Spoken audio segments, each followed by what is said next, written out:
இந்த Iran Israel கான்ஃபிளிக்ட்ல Trump நினைச்ச மாதிரியே ஈரானோட பெரிய தலையான, அது மட்டும் இல்ல அந்த நாட்டோட சுப்ரீம் லீடர் அப்படின்னு நம்ம சொல்லக்கூடிய அலி காம்னே அவரை நேத்து தூக்கியிருக்காங்க. அவர் மட்டும்தான் தூக்கியிருக்காங்கன்னு கேட்டீங்கன்னா, அவரை கூட சேர்ந்து நிறைய கமாண்டோஸ், நிறைய சயின்டிஸ்ட பாத்தீங்கன்னா கூடயே சேர்த்து இந்த அமெரிக்காவும் இஸ்ரேலும் சேர்ந்து நேத்து அடிச்சிருக்கு. இதை பார்த்த ஈரான் அமைதியா இருந்திருப்பாங்களா, இல்ல சரண்டர் ஆயிருப்பாங்களான்னு கேட்டீங்கன்னா, ஈரான் அவங்க பங்குக்கும் அங்க இருக்கிற மிடில் ஈஸ்ட்ல இருக்கிற நிறைய கண்ட்ரியை பிடிச்சி அடிச்சிட்டு இருக்காங்க. லைக் கத்தார், யுஏஇ, துபாய், இந்த மாதிரி நிறைய ஜார்டன், இந்த மாதிரி நிறைய கண்ட்ரியை பிடிச்சி அடிச்சிட்டு இருக்காங்க ஈரான். ஓகேடா, இதெல்லாம் அங்க நடக்குது, நம்மளுக்கு என்ன அப்படின்னு நீங்க யோசிச்சீங்கன்னா, அந்த கான்ஃபிளிக்ட்னால இந்தியா மட்டுமல்ல, இந்தியா பக்கத்தில் இருக்கிற பாகிஸ்தான் சொல்லி இந்த மாதிரி நிறைய கண்ட்ரிஸ் அஃபெக்ட் ஆகுறாங்க. ஸோ ஒன் பை ஒன்னா பார்ப்போம். ஃபர்ஸ்ட் இந்த போர் எதுக்காக ஆரம்பிச்சது அப்படின்னு தெரிஞ்சாதான் நம்மளுக்கு இந்த ஃபுல் டீட்டெயில் தெரியும். இது ஃபர்ஸ்ட் எங்க ஆரம்பிக்குன்னு பார்த்தீங்கன்னா, ஈரான் மெயினா இந்த நியூக்ளியர் வெப்பன் அப்படின்னு சொல்லி நாங்க ஒண்ணு தயாரிக்கிறோம் அப்படின்னு சொல்லி ஒரு ஓரத்துல இருக்கிற அந்த நாட்டோட ஓரம் ஒரு மூளையான ஒரு மலையில போய் அந்த மலைக்கு அடியில இந்த நியூக்ளியர் ஃபெசிலிட்டி பார்த்தீங்கன்னா தயாரிச்சிட்டு இருக்கும் போது அங்க இருக்கிற அமெரிக்காவுக்கும் இஸ்ரேலுக்கும் பிடிக்க கிடையாது. ஏன்னா அந்த நியூக்ளியர் வெப்பன் அப்படின்னு ஒண்ணு தயாரிச்சிட்டோம்னா, நம்ம என்னதான் ஒரு சின்ன நாடா இருந்தாலும் பெரிய நாடை பத்திலாம் பயப்படுவாங்க. அதுக்கு ஒரு சின்ன எடுத்துக்காட்டு யாருன்னு பார்த்தா நம்ம நார்த் கொரியா. என்னதான் அமெரிக்கா பத்தினா நார்த் கொரியாவை என்னதான் பேசினாலும் ஆனா அமெரிக்கா வந்து நார்த் கொரியாவை அடிக்க மாட்டாங்க. அதுக்கு main reason North Korea nuclear வெப்பனை யூஸ் பண்ணிடுவாங்க சொல்லி இந்த நியூக்ளியர் வெப்பன் அப்படிங்கிற அந்த ஒரு வெப்பனுக்கு இவ்வளவு பவர் இருக்கு. அந்த பவர் பாத்தீங்கன்னா மிடில் ஈஸ்ட்ல ஈரானுக்கும் வேணும் சொல்லி ஈரான் பாத்தீங்கன்னா தயாரிக்கிறாங்க. அதை கண்ட யூஎஸ்ஏ என்ன பண்றாங்கன்னா, அந்த மலையை பாத்தீங்கன்னா ஃபுல்லி டிஸ்ட்ராய் பண்றாங்க. அப்புறம் மறுபடியும் பாத்தீங்கன்னா ஈரான் மறுபடியும் இந்த வேலையை பாக்குறாங்க. அப்புறம் அமெரிக்கா கேட்டதுக்கு ஈரான் என்ன சொல்றாங்கன்னா, இந்த நியூக்ளியர் பத்தி நாங்க நிறைய எஜுகேஷன் பர்பஸ்க்காக ரிசர்ச் பண்றோம்னு சொன்னதுனால ஈரானுக்கு பாத்தீங்கன்னா இந்த அடி இஸ்ரேல் மூலயமா ஃபர்ஸ்ட் விழுகுது. இது மட்டுமான்னு கேட்டீங்கன்னா, டொனால்ட் ட்ரம்ப்புக்கு மெயினா இவரு அலி காம்னே இவரை பத்தின தூக்கணும் அப்படின்னு சொல்லி ரொம்ப நாளா ஒரு ஸ்கெட்ச்.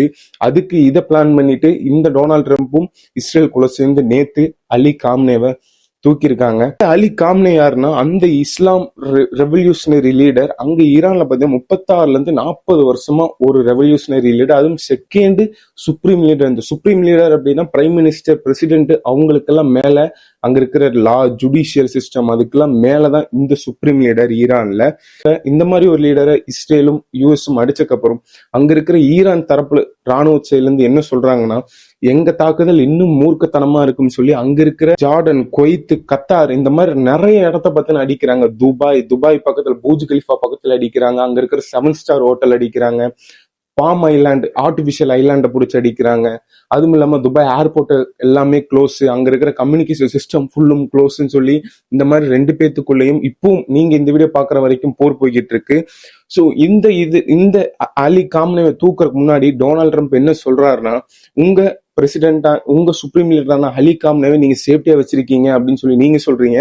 ஆனா அவர் எங்க போறாரு, எங்க தூங்குறாருன்னு முதல் கொண்டு எங்களுக்கு தெரியும் அப்படின்னு சொல்றாருன்னா, அப்புறம் இதுக்கு மெயின் ரீசன் யாருன்னா இஸ்ரேலோட இன்டெலிஜென்ட் தான். ஒரு ஆள் இந்த ஒரு பெரிய சுப்ரீம் லீடரான அலி காம்னே அவரோட வீட்டுல இருக்கும் போது இந்த B2 பங்கர் பாம்பர்ஸ் அப்படின்னு சொல்ல ஸ்டெல்த் ஏர்கிராப்ட கொண்டு வந்தும் நிறைய குரூஸ் மிசைலை கொண்டு வந்தும் இஸ்ரேலும் அமெரிக்காவும் பாத்தீங்கன்னா அங்க காம்பவுண்ட நொறுக்கும் போது மத்த ஏதாவது மிசைல் இருந்தா கூட தப்பிக்கிறதுக்கு வாய்ப்பு இருக்கு. இது வந்து பங்கர் மிசைல் ஸ்டெல்த் ஏர்கிராப்ட்ல இருந்து போடப்பட்டது B2 பாம்பர் அப்படின்னு. இந்த பங்கர் மிசைல் என்ன ஸ்பெஷல்னா, நீங்க என்னதான் பங்கருக்குள்ளேயே இருந்தாலும் உங்களை முடிச்சு போடுற அளவுக்கு அதோட கெப்பாசிட்டி பாத்தீங்கன்னா இருக்கும். சோ நீங்க எல்லாம் நினைக்கிறோம், சரி ஓகேடா இந்த மாதிரி அடிக்கிறாங்க, ஏன் ஈரான் வந்து டைரக்டா ஏன் யூஎஸ்ஏ அடிக்க முடியாதான்னு கேட்டீங்கன்னா, இதுதான் மெயின் ரீசன். இப்படி ஏதாச்சும் பிரச்சனை வரும்னு தெரிஞ்சுதான் நம்ம ஈரான் பாத்தீங்கன்னா அவங்க நியூக்ளியர் வெப்பனை தயாரிக்கிற இதுல இருந்தாங்க. சோ இதெல்லாம் எதுவும் பண்ணிடக்கூடாதுன்னு சொல்லிதான் அமெரிக்காவும் இஸ்ரேலும் வந்து இது மேல அடிக்கிறது. அந்த அளவுக்கு ஈரான் கிட்ட அந்த அளவுக்கு ஒரு ரேஞ்சு கூடிய மிசைல் வந்து கிடையாது. அதனாலதான் அங்க இருக்கிற அமெரிக்கன் பேசஸ் நிறைய மிடில் ஈஸ்ட்ல இருக்கு. ஜார்டன்லயும், கத்தார்லயும், அரப் நாட்ஸ்லயும், இந்த மாதிரி நிறைய துபாய், கத்தார், இந்த மாதிரி நிறைய நாட்டுல அவரோட பேசஸ் எல்லாம் இருக்கு. சரி ஓகே, நீங்க கேட்கலாம் இந்த பேசஸ் எல்லாம் எதுக்கடா அங்க இருக்கு அப்படின்னு சொல்லி உங்களுக்கு ஒரு கொஸ்டின் வரும். இதுக்கு மெயின் ரீசன் அமெரிக்கா என்னன்னா, இந்த துபாய், கத்தார், இந்த மாதிரி சின்ன நாட்டுல எல்லாம் பெரிய மிலிட்டரி ஃபெசிலிட்டி எல்லாம் கிடையாது. அமெரிக்கா சைட்ல இருந்து என்ன சொல்றாங்கன்னா, அங்க நாங்க உங்களுக்கு ப்ரொடெக்ஷன் தரோம், நீங்க எங்களுக்கு ஆயில் பாத்தீங்கன்னா லோ காஸ்ட்ல கொடுங்க அப்படின்னு சொல்லி இவங்க ரெண்டு பேத்துக்குள்ள ஒரு டீல் மாதிரி சைன் பண்ணி இந்த ப்ரொடெக்ஷனும் அங்க பாத்தீங்கன்னா நிறைய ஏர் டிஃபென்ஸ் சிஸ்டமும் அவங்க அமெரிக்கா கொண்டு வந்து நிறுத்துறாங்க. ஸோ இப்போ ஓரளவுக்கு துபாயும் யுஏயும் நிறைய கண்ட்ரிஸை காப்பாத்துறது எதுனா அங்க அமெரிக்கா நிறுத்தி வச்சிருக்கிற இந்த ஏர் டிஃபென்ஸ் சிஸ்டம் தான். அலி காம்னே கூட சேர்ந்து நிறைய இப்போதைக்கு வெளியே வந்தது யாருன்னா 48 ஹெட் பாத்தீங்கன்னா இவங்க கூட சேர்ந்து இறந்துருக்கிறதா நியூஸ் வந்திருக்கு. அதுல முக்கியமா கன்ஃபார்ம் பட்டது யாருன்னா மொத்தம் ஒரு 4 பேரு. அதுல ஃபர்ஸ்ட் யாருன்னு பாத்தீங்கன்னா ஷர்கானி. இவர் யாருன்னா secretary of Iran defence council. இவர் பாத்தீங்கன்னா காம்னிக்கு இவர் ரொம்ப க்ளோஸ். செகண்ட் பர்சன் யாருன்னு பாத்தீங்கன்னா அப்துல் ரஹீம் மௌசவி. இவரும் பாத்தீங்கன்னா chief staff of Iran armed force. இவரும் பாத்தீங்கன்னா நேத்து இவங்க கூட சேர்ந்து கொல்லப்பட்டிருக்கிறாங்க. தேர்ட் பர்சன் யாருன்னா அஜீஸ் நசிஷாதே. இவர் யாருன்னு பாத்தீங்கன்னா ஈரான் சீஃப் ஸ்டாஃப் ஆஃப் இவரும் ஆர்ம்டு ஃபோர்ஸுக்கும் இவரும் ஒரு சீஃப் ஸ்டாஃப். ஃபோர்த் யாருன்னு பாத்தீங்கன்னா முகமது பக்பூர். இவர் யாருன்னா ஐஆர்ஜிஎஃப். இவர் ஒரு cops, Islamic revolution group cops. இவரும் பாத்தீங்கன்னா நேத்து இந்த அலி காம்னே கூட சேர்ந்து இஸ்ரேலும் யுஎஸும் அடிச்சதுல இவரும் பாத்தீங்கன்னா இறந்து போயிருக்காங்க. இவங்க கூட சேர்ந்து அலி காம்னேவோட மகள், மருமகள், அவங்களுடைய 14 மாத குழந்தை அவங்களும் சேர்ந்து நேத்து பாத்தீங்கன்னா இறந்து போயிருக்கிறாங்க. இதுக்கு அமெரிக்கா யூஸ் பண்ண பிளைட்ஸ் எதுன்னு பாத்தீங்கன்னா இந்த மாதிரி B-2 ஸ்டெல்த் ஏர்கிராஃப்ட். அது மட்டும் இல்லாம suicide drones, LUCAS low cost unmanned compact attack system. இந்த மூணும் வச்சுதான் பாத்தீங்கன்னா நேத்து அலி காம்னோட வீட்டுல பாத்தீங்கன்னா அடிச்சிருக்காங்க. இதுக்கு யூஸ் பண்ணிக்கிற பாம்ஸோட லெவல்ஸ் எவ்வளவுனா 2000 எல்பிஸ். அவ்வளோ எல்பிஸ் கொண்ட பாம்பை கொண்டு வந்து அந்த காம்பவுண்ட் மேல போட்டிருக்கிறாங்க. ஸோ இதுக்கு ஈரான் என்ன சொல்லியிருக்காங்கன்னா அவங்க நாட்டுல 40 நாள் பார்த்தீங்கன்னா துக்கம் அனுசரிக்கப்படும். அது மட்டும் இல்லாம 7 days பார்த்தீங்கன்னா ஹாலிடேஸ். ஓகே, அலி காம்னேவை தூக்கிட்டாங்க. அங்க இருக்கிற மக்கள் நிறைய பேரும் பார்த்தீங்கன்னா வருத்தத்தில் இருக்கிறாங்க. சில மக்கள் ஹாப்பியாவும் இருக்கிறாங்க. இவர் என்னதான் 40 வருஷம் ஆண்டாலும் சில பேர் இவங்களுக்கு பிடிக்காதவங்களும் இருப்பாங்க. அவங்க எல்லாம் தேங்க்யூ ட்ரம்ப் அப்படின்னு சொல்லி அங்க அமெரிக்க கொடியை தூக்கி ஊர்வலமா வர்றதும் தெரியுது. ஸோ இது அடிச்சு இவர் முடிச்ச உடனே ஃபர்ஸ்ட் ட்வீட் போடுறது யாருன்னா இஸ்ரேலோட பிரசிடென்டான பெஞ்சமின் நெத்தன்யா. அவர் தான் போடுறாரு, அலி காம்னேவை நாங்க தூக்கிட்டோம், நாங்க முடிச்சிட்டோம் அப்படின்னு சொல்லி. யாரு? ஈரான் நியூஸ் ரிப்போர்ட்டர்ஸ் எல்லாம் தெரியாதுக்கு முன்னாடியே இஸ்ரேல் பிரசிடென்ட் தெரிஞ்சிருக்கணும். அப்ப அவங்களோட இன்டெலிஜென்ட் லெவல் எந்த அளவுக்கு அலி காம்னேக்கு க்ளோஸான ஸ்பையை பார்த்தீங்கன்னா அவங்க நிறுத்திருப்பாங்க அப்படின்னு சொல்லி நீங்க யோசிங்க. அப்புறம் இதை பார்த்த ட்ரம்ப் நேத்து நைட்டு ஒரு ட்வீட் போடுறாரு. அந்த ட்வீட்ல அவர் என்ன சொல்றாருன்னு பாத்தீங்கன்னா one of the world evil people was tight அப்படிங்கிறாரு. இந்த ஹிஸ்டரியிலேயே ஒன்னாவது பெரிய ஒரு மோசமான ஆளை பார்த்தீங்கன்னா நாங்க கொண்டிருக்கிறோம். த justice for American and Iran people. இந்த ஒரு அட்டாக் பாத்தீங்கன்னா நிறைய பேத்துக்கு அமெரிக்கன் பீப்புளா இருக்கட்டும், ஈரானிய பீப்புளுக்கா இருக்கட்டும், நிறைய பேத்துக்கு நியாயத்தை கிடைச்சிருக்கு அப்படின்னு சொல்லி பேசுறாரு. அட்வான்ஸான இன்டெலிஜென்ஸ் சிஸ்டத்தை ஈரானால தாக்கு பிடிக்க முடியல, அவங்க ஆபீசர்ஸ்ல எதுவும் பண்ண கிடையாது, அதனால தான் நாங்க அவங்கள அடிச்சோம் அப்படின்னு சொல்றாரு. Iran people take over the countries.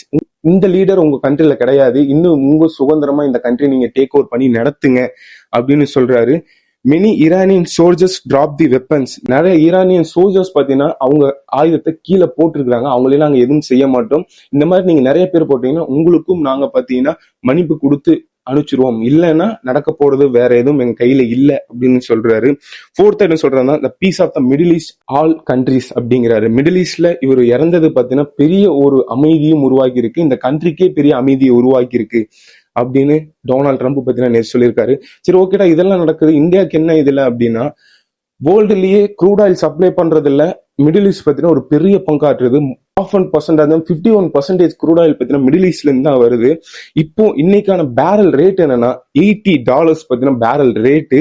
Barrel 2 crude oil type இருக்கு. ஒன்னு பிரெண்ட் க்ரூட் ஆயில். இது பாத்தீங்கன்னா அங்க மிடில் ஈஸ்ட் சைட்ல இருந்தும் இல்ல இந்த ஏசியன் சைட்ல இருந்தும் வர்ற இந்த ஆயில். செகண்ட் பாத்தீங்கன்னா யூஎஸ் அவங்க சைட்ல இருந்து வர்றது என்னன்னா வெஸ்ட் டெக்சாஸ் இன்டர்மீடியேட் சொல்லி இந்த 2 க்ரூட் ஆயில் டைப் வருது. ஃபர்ஸ்ட் நான் சொன்ன இந்த க்ரூட் ஆயில் பாத்தீங்கன்னா இன்னைக்கு $80 ஒரு பேரல். செகண்ட் இந்த யூஎஸ்ல இருந்து வர்றது பாத்தீங்கன்னா $72. இந்தியா இதை எவ்வளவு ஒரு பேரலுக்கு பாத்தீங்கன்னா கொள்முதல் பண்றாங்கன்னா இன்னைக்கு இந்தியன் மதிப்படி $5961 இருந்து $6097 முடியும் இந்த ஒரு பேரல் க்ரூட் ஆயில பாத்தீங்கன்னா இந்தியா கன்சியூம் பண்ணிட்டு இருக்காங்க. ஓகே, இது ஓகேடா. பாகிஸ்தான்ல என்னமோ சொன்னேன் அப்படின்னா நேத்து இந்த அலி காம்னே இறந்ததுக்கு பாகிஸ்தான்ல இருக்கிற நிறைய இஸ்லாமிய நண்பர்கள் என்ன பண்ணிருக்காங்கன்னா அங்க இருக்கிற யூஎஸோட தூதரகத்தை பாத்தீங்கன்னா நிறைய பேர் அடிச்சு உடைச்சிருக்காங்க. இதை பார்த்து அங்க இருக்கிற யூஎஸ் மிலிட்ரி என்ன பண்ணிருக்காங்கன்னா இது வரைக்கும் 10 பேர்த்த துப்பாக்கியால சுட்டு கொலை பண்ணிருக்காங்க நேத்து பாகிஸ்தான்ல. அது மட்டும் இல்லாம இந்தியால இன்னைக்கு சென்செக்ஸ் பாத்தீங்கன்னா ஆல்மோஸ்ட் 1000 பாயிண்ட்ஸ் பார்த்தீங்கன்னா கம்மியா இருக்கு ஷேர் மார்க்கெட்ல. நிஃப்டி 50ல 230 பாயிண்ட்ஸ் பார்த்தீங்கன்னா கம்மியா இருக்கு. ஷேர் மார்க்கெட் பார்த்தீங்கன்னா ஃபுல் டவுன்ல போயிட்டு இருக்கு. இதுக்கு மெயினான ரீசன் யாருன்னா டொனால்ட் ட்ரம்ப் அப்படிங்கிற இந்த ஒரு ஆள் தான். இப்போ ஈரானோட தாக்குதல் பார்த்தீங்கன்னா ரொம்ப மூர்க்கத்தனமா போயிட்டு இருக்கு. ஃபர்ஸ்ட் இருந்ததை விட இந்த வேர்ல்டே ஈரானை வேற ஒரு முகமா பார்த்துட்டு இருக்கு. ஈரான் என்ன சொல்றாங்கன்னா, நாங்க இன்னும் தாக்குதலை பார்த்தீங்கன்னா வீரியப்படுத்துவோம் அப்படின்னு சொல்றாங்க. அது மட்டும் இல்லாம அங்க யுஎஸ் நிறுத்தி வச்சிட்டு இருக்கிற ஆப்ரகாம் லிங்கன் ஏர்கிராஃப்ட் கேரியர்லயும் பாத்தீங்கன்னா ஒரு 4 பாம்ஸை பாத்தீங்கன்னா ஈரான் மிசைலால லான்ச் பண்ணிருக்காங்க அப்படின்னு சொல்லி நியூஸ் இன்னைக்கு முடியும் வந்துகிட்டு இருக்கு. ஸோ இந்த கான்ஃபிளிக்ட பொறுத்த அளவுக்கு நம்ம இன்னும் யோசிக்கணும்னா, அவங்க அங்க போர் பண்றதுனால இவ்வளவு விஷயம் இங்க க்ரூட் ஆயில் ரேட் பாத்தீங்கன்னா இன்க்ரீஸ் ஆகுது, கோல்டு ரேட் பாத்தீங்கன்னா இன்க்ரீஸ் ஆகுதுன்னு சொல்லி வேர்ல்டு வைடும் எல்லா பக்கமும் பாத்தீங்கன்னா எல்லா ரேட்டும் பாத்தீங்கன்னா இன்க்ரீஸ் ஆயிட்டு இருக்கு. ஸோ இதை பத்தி நீங்க என்ன நினைக்கிறீங்கன்னு சொல்லி கீழே கமெண்ட் பண்ணுங்க. Until then bye from Vignesh. நான் அடுத்த ஒரு நல்ல வேலையில உங்களுக்கு சந்திக்கிறேன். பாய்.